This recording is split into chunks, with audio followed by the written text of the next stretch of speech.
left off in Riyadh Salihin, I figured since we're very close to the month of Ramadan, we review some hadith from Riyadh Salihin about fasting.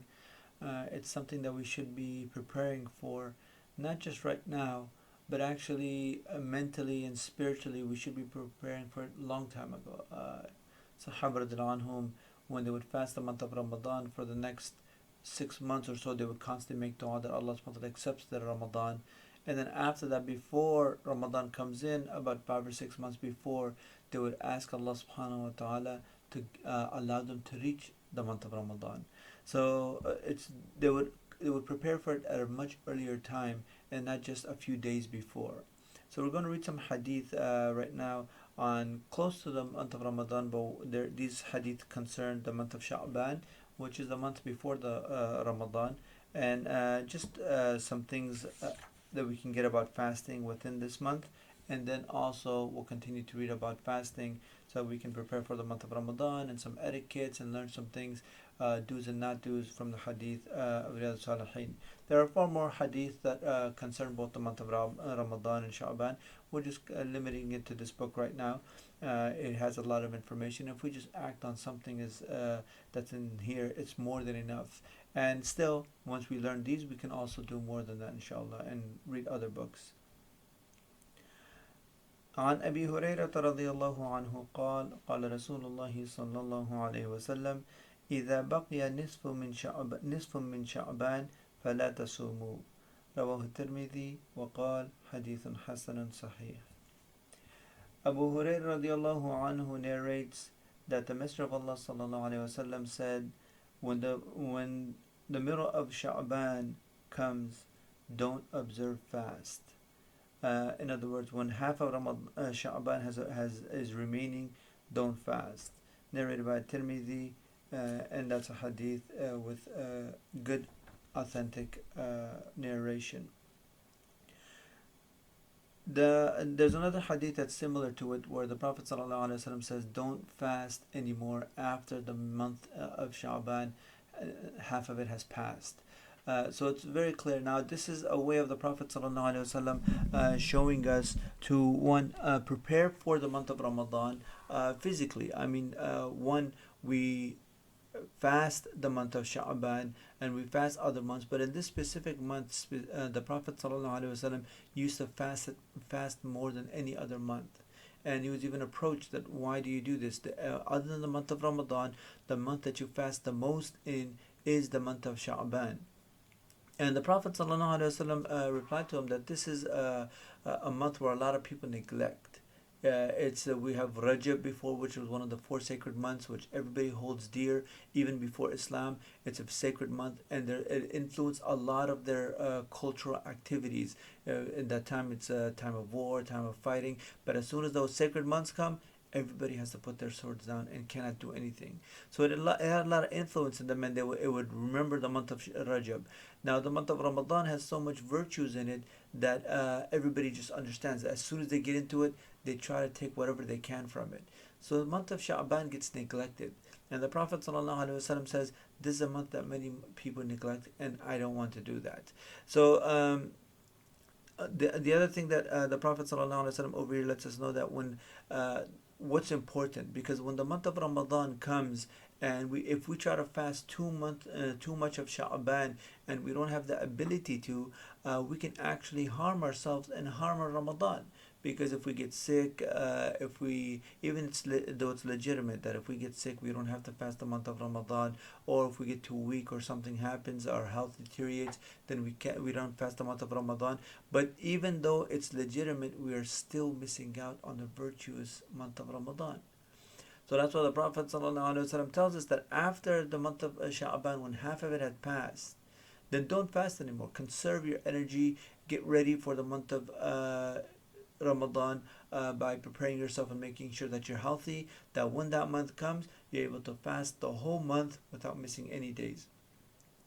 Now we'll read one more hadith since it's very close to it, where the Prophet ﷺ says, لا يتقدمن أحدكم رمضان بصوم يوم أو يومين إلا أن يكون رجل كان يصوم صومه فليصم ذلك اليوم متفق عليه.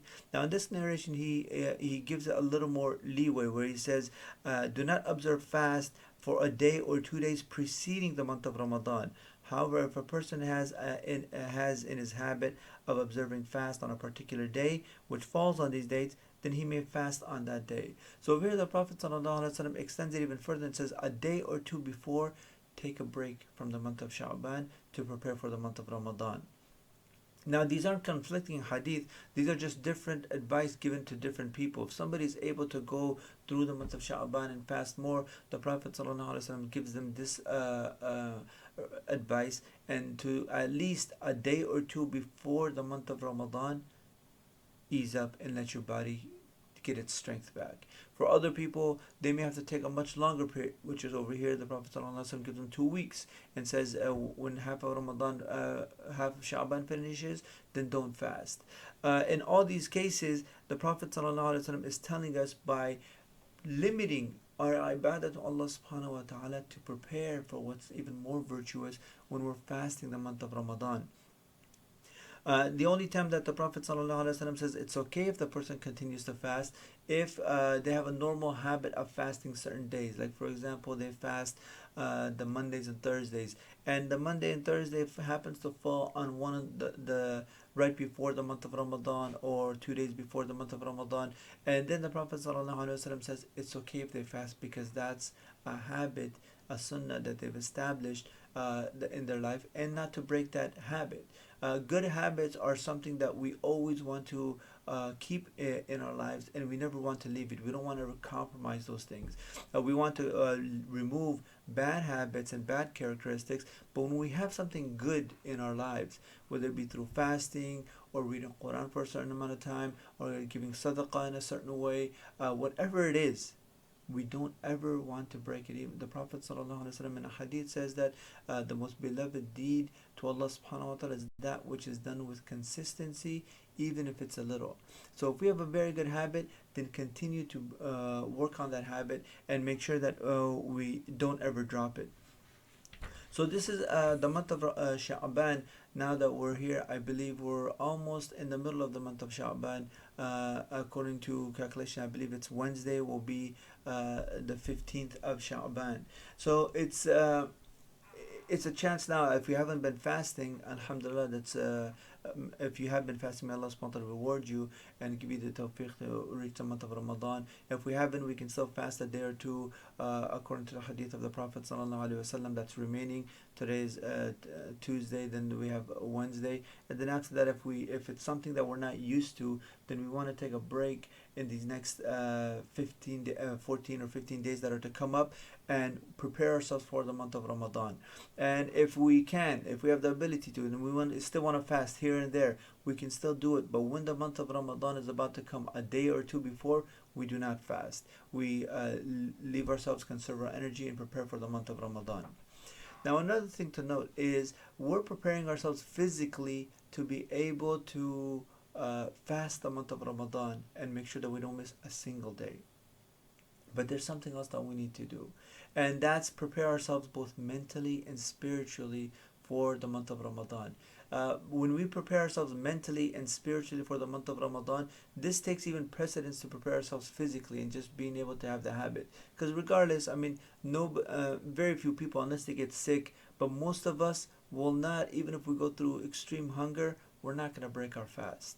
Even if it becomes hard, and we're already past the hard days, right? It was in the middle of summer, and it was extremely hot, it was extremely long. Now it's getting shorter and shorter.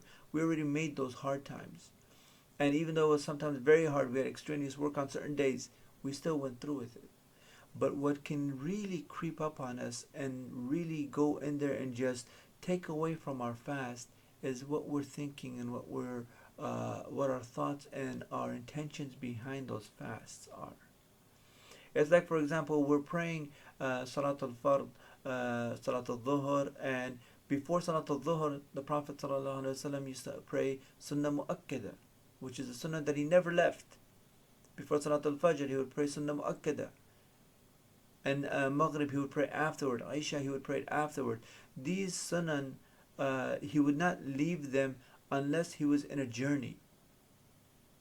Now the only one that even if he was on a journey he would continue to pray is the 2 rakat sunnah of Fajr. But you just look at these sunnah muakkada, a lot of times we just think they're extra, but they're there to help your fara'id. In both in reality, because in the Prophet ﷺ says on Day of Judgment, when a person's salat is taken into account, if it's deficient, it will be said to him, go look at his extra prayers that he did, his nawafil, and see if that can help fill in the deficiency.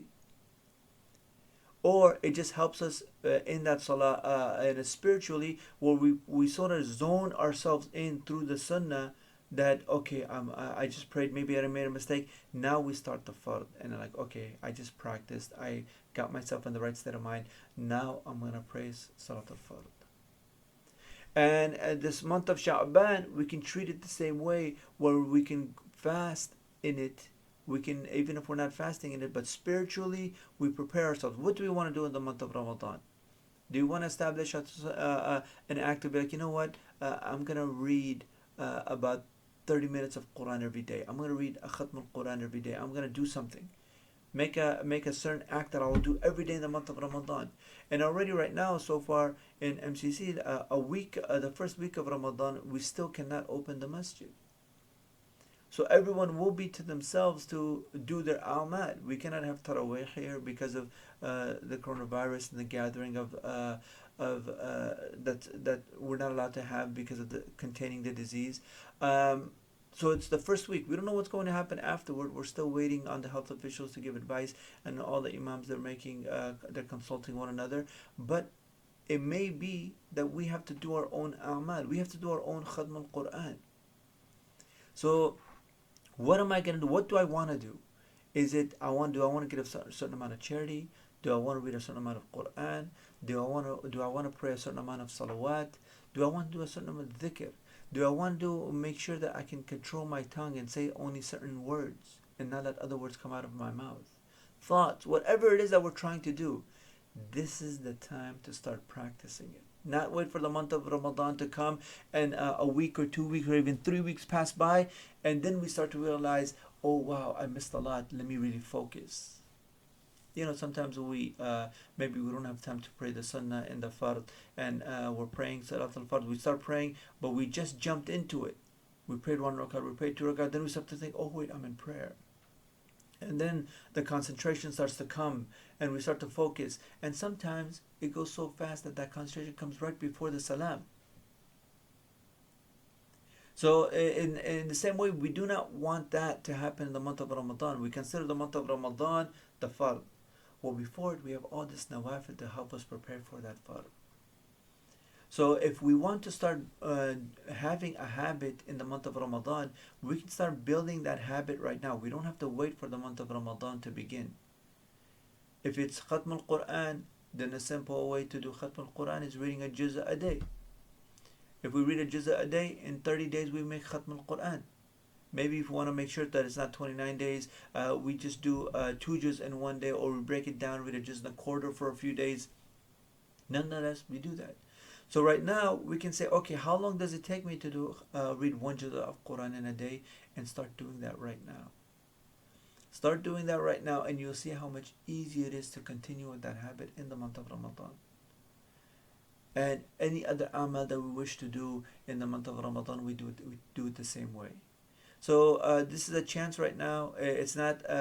It is a way that obviously we're all excited for the month of Ramadan to begin. There's so much virtuous. When we get to closer to it, we'll get into all the virtues of the month of Ramadan. But right now, we should worry about preparing for it ourselves right now, spiritually, mentally, and physically preparing for the month of Ramadan. That as soon as it comes on that first day, we take the most benefit that we can, and it only grows. That's what the Prophet ﷺ used to do every month of Ramadan. The next 10 days, it would always be more than the previous 10 days.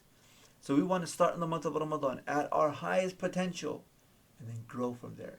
Because if we're able to do a lot of amal right now, during the month of Sha'ban, well then imagine all the benefits that we have in the month of Ramadan, where the shayateen are locked up, where all the deeds are multiplied, where we're not eating or drinking, and there's just so much time to do more.